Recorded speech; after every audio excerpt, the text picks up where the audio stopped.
వాళ్ళు నీది ఇబ్బంది పెట్టారు నీకు నాకు తెలుసు అది అనేసి ఆయన మీద లేకుండా అవతల ఉన్నటువంటి లీడర్ గురించి చెప్పేసేస్తారు. వీళ్ళిక వాళ్ళ వల్ల నేను దెబ్బతిన్నాను కానీ బాబు గారు అయితే నన్ను బాగా చూసుకుంటాను అన్నాడు కదా అనే ఫీలింగ్ లో ఉంటారు. అది సైకలాజికల్ గా వాళ్ళకు ఉండేటటువంటి ఇష్యూ. మ్యాక్సిమం పోనీయరు. జగన్మోహన్ రెడ్డిది ఏంటంటే అంటే అక్కడ ఆయనకి ఈయనకి తేడా ఏంటంటే ఆయన తెలుగుదేశం పార్టీని తన చేతుల్లోకి తీసుకున్నారు. తను పెట్టిన పార్టీ కాదు. ఆ రోజున కొంతమంది రాలా, అలా ఉండిపోయినటువంటి వాళ్ళు కూడా తర్వాత వెనక్కి వచ్చే పరిస్థితి సృష్టించడము లేదా వాళ్ళ పరిస్థితులు బాగా వెనక్కి రావడము జరిగినా కూడా వాళ్ళని అవమానించాల. కానీ ఎవరిని ఎక్కడ పెట్టాలి తెలుసు. ఫర్ ఎగ్జాంపుల్ గోరంట్ల బుచ్చి చౌదరి ఆ రోజున విభేదించిన వాళ్ళల్లో నెంబర్ 1. ఎన్టీఆర్ బతుకున్నంత వరకు ఉన్నాడు. ఆ తర్వాత ఎన్టీఆర్ తెలుగుదేశం తరపున ఉన్నాడు.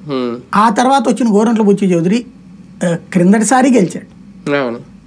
తెలుగుదేశం కష్టకాలంలో కూడా గెలిచాడు. మొన్న గెలిచాడు. మంత్రి పదవి ఇచ్చారా ఆయనకి? ప్రొటెం స్పీకర్ ఇచ్చారు కాసేపు. అంతే. ఆ ప్రొటెం స్పీకర్ ఆయన ఇచ్చేది సహజ సిద్ధంగా వచ్చింది అంతే. కాబట్టి అంటే అలాగని ఆయన నేను దూషించడం ద్వేషించరు, చక్కగానే మాట్లాడతారు. కానీ నువ్వు ఆ రోజున నాకు ఇబ్బంది పెట్టావు. అప్పుడు సీట్ రాదన్నప్పుడు ఫైట్ చేశాడు కదా, జనసేనకి వెళ్ళిపోతుంది సీట్ అన్నప్పుడు. అదే